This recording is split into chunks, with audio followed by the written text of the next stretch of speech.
In this video we will learn how to add gazetted holiday in FlowHCM. First of all, we will log in into FlowHCM portal. Here is the dashboard.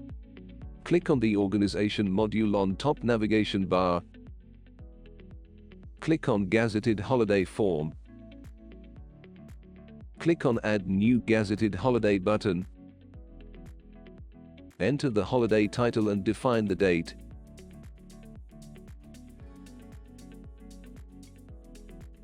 Select the filter criteria to map the employee's holiday. Select either to send employees email or not. Define either it is a special holiday or not. Enter description and click on Submit button.